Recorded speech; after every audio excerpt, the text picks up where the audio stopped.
Hello friends, welcome to Ajit study centre. तो आज के इस वीडियो में हम लोग पढ़ने वाले हैं यूज ऑफ दिस, यानी कि दिस का प्रयोग। तो आप इस वीडियो को बिना स्किप किए पूरा अंत तक ध्यान से देखिए। तो चलिए शुरू करते हैं आज के इस वीडियो को। यूज ऑफ दिस यानी कि दिस का प्रयोग। तो सबसे पहले हम लोग जानते हैं कि दिस का प्रयोग कब करते हैं। तो देखिए, जब किसी सेंटेंस में सब्जेक्ट यानी कि कर्ता या ऑब्जेक्ट यानी कि कर्म नज़दीक हो और एक वचन हो तो वहाँ दिस का प्रयोग होता है। कहने का तात्पर्य ये हुआ कि जब कोई वाक्य में कर्ता या कर्म पास में हो यानी कि निकट हो, नज़दीक हो और उसको एक वचन में होना चाहिए। यानी कि एक वचन का मतलब होता है एक, सिर्फ और सिर्फ एक होना चाहिए, तब हम लोग वहाँ पर दिस का प्रयोग करेंगे। एक चीज़ और यहाँ पर जोड़ा जाता है कि उसको इशारा करके बोला जाता है। जैसे कि एग्जाम्पल से समझते हैं, यह एक किताब है। जैसे कि यहाँ पर कोई एक किताब रहेगा और उसको इशारा करके बोला जाएगा कि यह एक किताब है, यानी कि किताब रखा हुआ रहेगा और उसको इशारा करके बोलेंगे कि यह एक किताब है, यानी कि वो नज़दीक में रखा हुआ होना चाहिए। तब हम यहाँ पर प्रयोग करेंगे दिस का। और एक चीज़ और जानते हैं कि दिस के साथ हमेशा इज का प्रयोग करेंगे। दिस के साथ हमेशा इज हेल्पिंग वर्ब का प्रयोग करते हैं। तो चलिए, ये यहाँ पर जो ट्रांसलेट दिया हुआ है इसको बारी बारी से बनाते हैं। देखिए, पहला में है यह एक किताब है। तो यहाँ पर यह, तो यह का इंग्लिश हो जाएगा दिस। तो यहाँ पर लिख दिए दिस और दिस के साथ हमेशा इज का प्रयोग होगा, तो इज लिख दिए। उसके बाद एक किताब है तो एक का इंग्लिश होगा य, तो दिस इज य। और देखिए ऑब्जेक्ट में क्या है, किताब है, तो किताब का इंग्लिश बुक। तो इस तरह से इसका ट्रांसलेट बन गया दिस इज य बुक।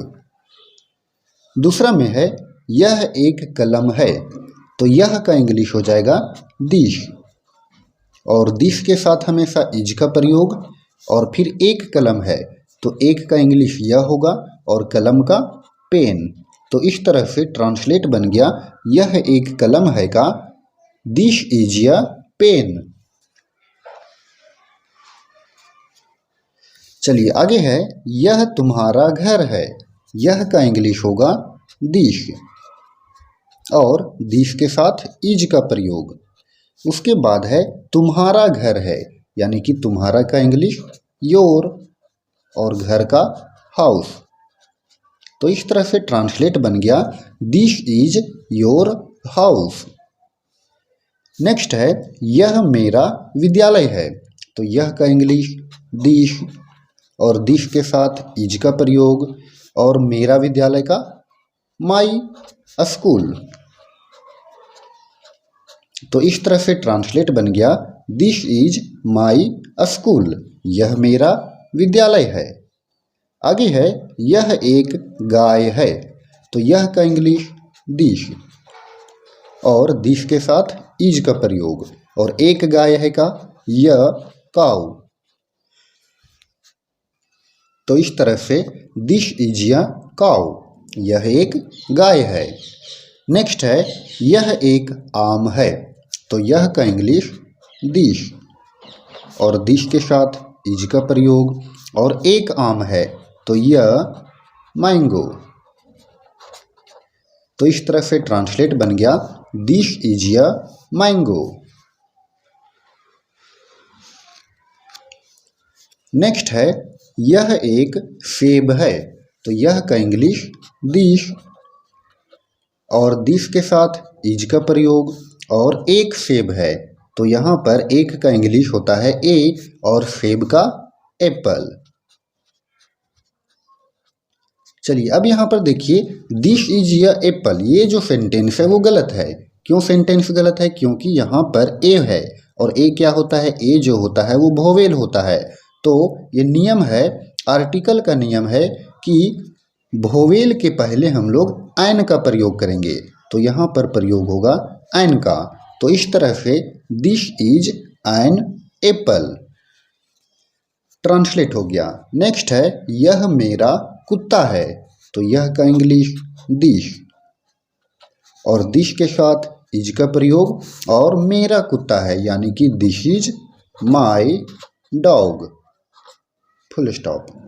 आगे है यह उसकी गाय है, यह उसकी गाय है यानी कि उसकी है मतलब स्त्रीलिंग है, फेमिनिन जेंडर है, तो उसकी का इंग्लिश हो जाएगा हर, तो